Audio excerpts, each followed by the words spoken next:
تنصروا الله ينصركم ويثبت أقدامكم. Mengapa walaupun syaitan atau dedengkot syaitan itu dibelenggu, masih banyak kita dapati orang-orang yang melakukan dosa dan kemaksiatan di tengah bulan suci Ramadan? Mengapa bisa demikian jamaah sekalian? Para ulama menjelaskan ada banyak faktor yang mempengaruhi, ya, di antaranya yang pertama, orang-orang ini keburukan dan kemaksiatan itu sudah mendarah daging di dalam dirinya. Artinya 1 tahun berlalu, ya, 11 bulan berlalu, rutinitas sehari-harinya adalah berbuat dosa dan kemaksiatan. Orang yang kemaksiatan sudah menyatu dengan dirinya, mungkinkah ia akan meninggalkan keburukan begitu saja ketika datang bulan suci Ramadan? Dia sudah terbiasa, ya. Pola hidupnya sudah terstruktur dengan dosa dan kemaksiatan tersebut, sehingga Ramadan datang tidak terlalu berpengaruh, tidak terlalu mampu merubah orang tersebut. Bukan karena Ramadannya tidak mulia, tidak utama, akan tetapi memang karena dianya yang tidak menyucikan hatinya sebelum datang bulan suci Ramadan.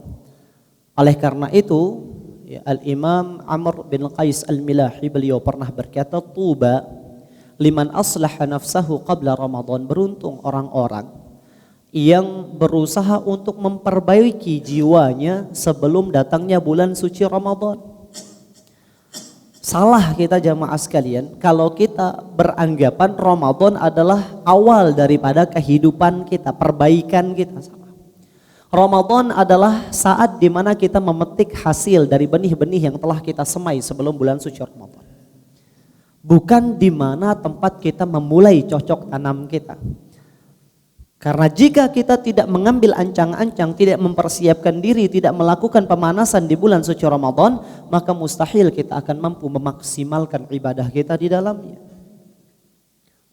Itu kemungkinan yang pertama, karena memang pola hidup orang ini itu sangat intens dengan dosa dan kemaksiatan, ya, sudah sangat terbiasa untuk melakukan dosa selama setahun.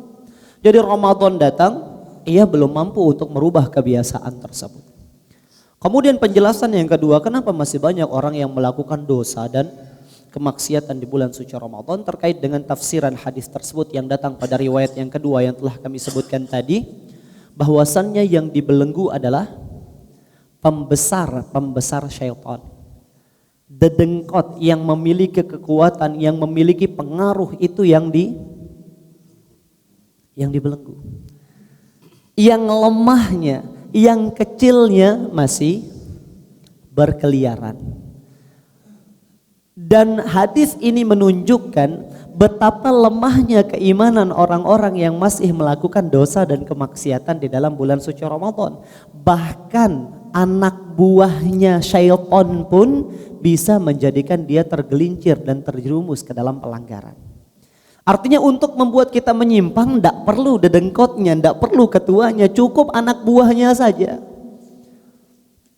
Dan ini tentunya terdapat himbauan dan peringatan bagi kita untuk memperkokoh keimanan kita.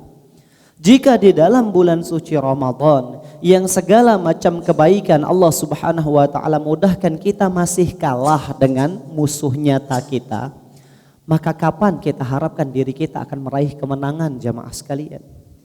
Ketika pembesar jin ini dibelenggu, kita masih saja terjerumus ke dalam kemaksiatan, bagaimana kita akan mengklaim diri kita untuk senantiasa berpegang teguh di atas ketaatan di saat dedengkot tersebut, ya, merajalela, mungkin setiap saatnya berusaha untuk menggelincirkan umat manusia. Kemudian penjelasan yang ketiga yang disebutkan oleh para ulama, mengapa masih ada perbuatan dosa dan kemaksiatan di bulan suci Ramadan? Karena musuh kita bukan hanya dari golongan syaitan dari bangsa jin, namun masih ada syaitan dari kalangan manusia yang senantiasa mengajak manusia kepada keburukan. Ya, syaitan jin, antum isti'adzah pergi mereka jamaah sekalian. Antum bacakan ayat kursi kabur, tapi syaitan manusia.